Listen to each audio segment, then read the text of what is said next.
Ada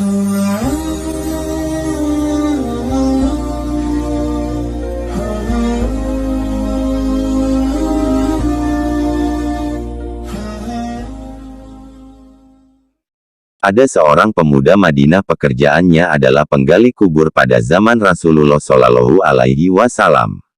Pemuda tersebut tidak hanya menggali kubur, tapi juga mencuri barang berharga yang dikubur bersama mayat.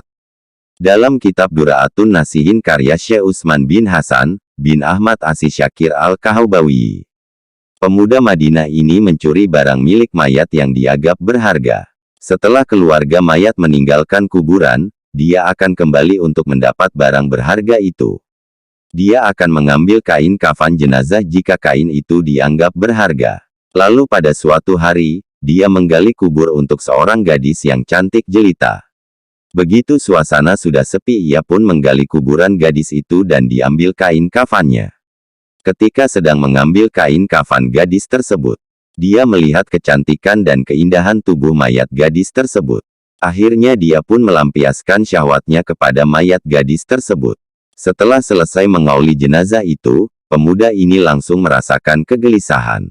Dia merasa dikejar-kejar dosa, maka dia pun memutuskan untuk datang ke Masjid Rasulullah Shallallahu Alaihi Wasallam di Madinah.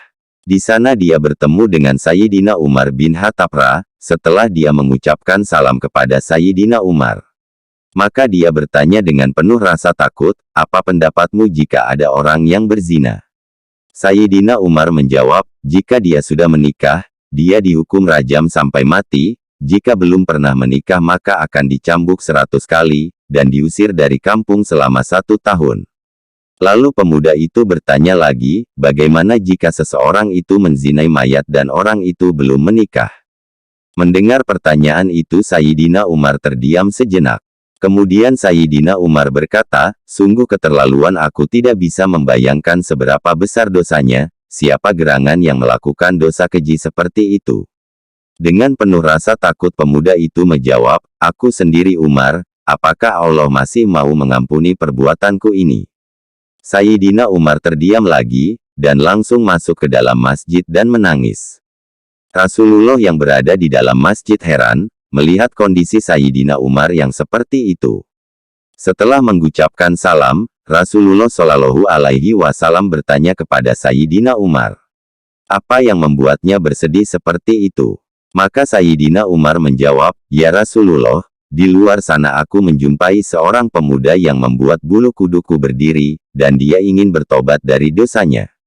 Kemudian Rasulullah Shallallahu Alaihi Wasallam memerintahkan Sayyidina Umar bin Khattab untuk mengajak pemuda tersebut. Pemuda tersebut menangis terseduh-seduh sehingga membuat Rasulullah Shallallahu Alaihi Wasallam penasaran dan bertanya, "Mengapa engkau menangis wahai anak muda?"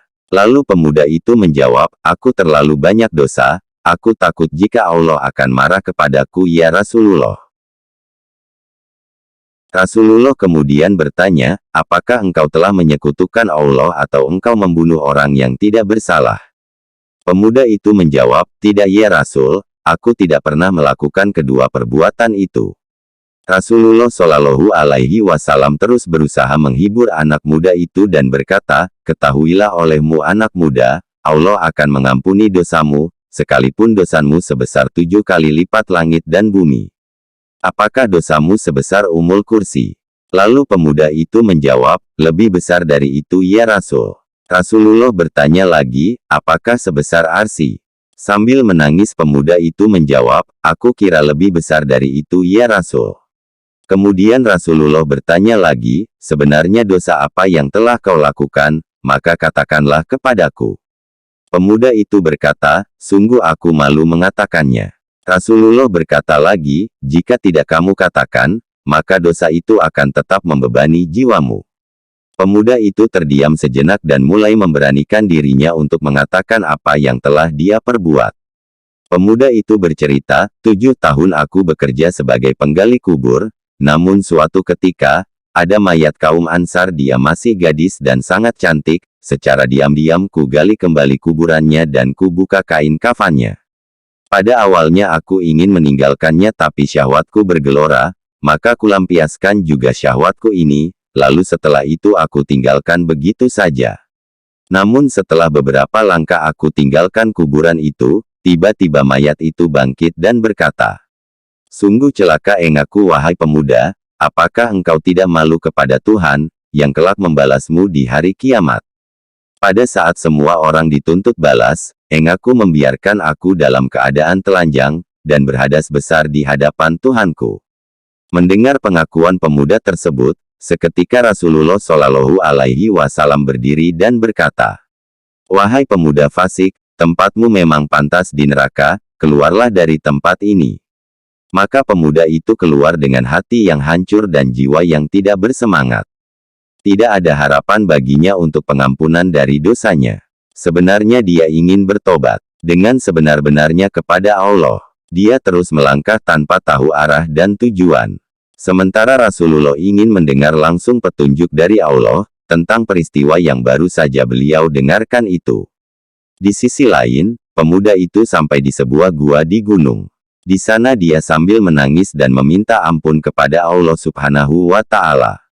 Dia berjanji tidak akan keluar dari gua itu sebelum Allah mengampuninya, dan menyampaikannya lewat Rasulullah Shallallahu Alaihi Wasallam. Setelah 40 hari lamanya, tubuh dan wajah pemuda itu berubah drastis selama di dalam gua. Selama di dalam gua dia hanya bertahan dengan makanan yang ditemukan di dalam gua saja. Dia juga berdoa, "Oh Tuhannya Nabi Muhammad, Tuhannya Nabi Adam dan Hawa, jika aku telah Engkau ampuni, maka sampaikanlah kepada Nabi Muhammad dan para sahabatnya, namun jika enggaku menolak tobatku ini, bakarlah aku di dunia, dan bebaskan aku dari siksa di akhirat, sungguh aku tidak akan sanggup menerima siksamu di akhirat kelak." Bersamaan dengan itu Allah mengutus malaikat Jibril untuk menemui Rasulullah Shallallahu Alaihi Wasallam, dan malaikat Jibril berkata, "Wahai Muhammad, Allah menyampaikan salam kepadamu." Dan Allah bertanya, "Apakah engkau yang menciptakan makhluk?" Maka Rasulullah menjawab, "Allah yang menciptakan diriku dan semua makhluk."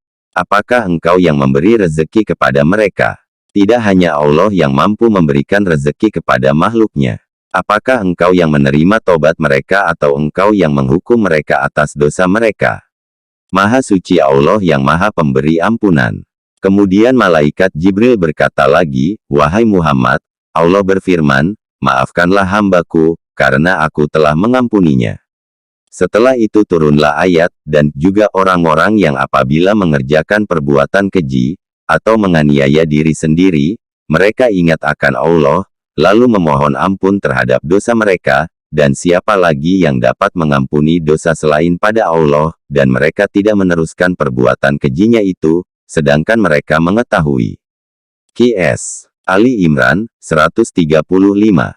Kemudian setelah itu, Rasulullah Shallallahu Alaihi Wasallam memanggil pemuda tersebut, dan memberitahukan bahwa Allah telah mengampuni dosanya dan menerima tobatnya, dan tidak lama kemudian, pemuda ini meninggal dunia.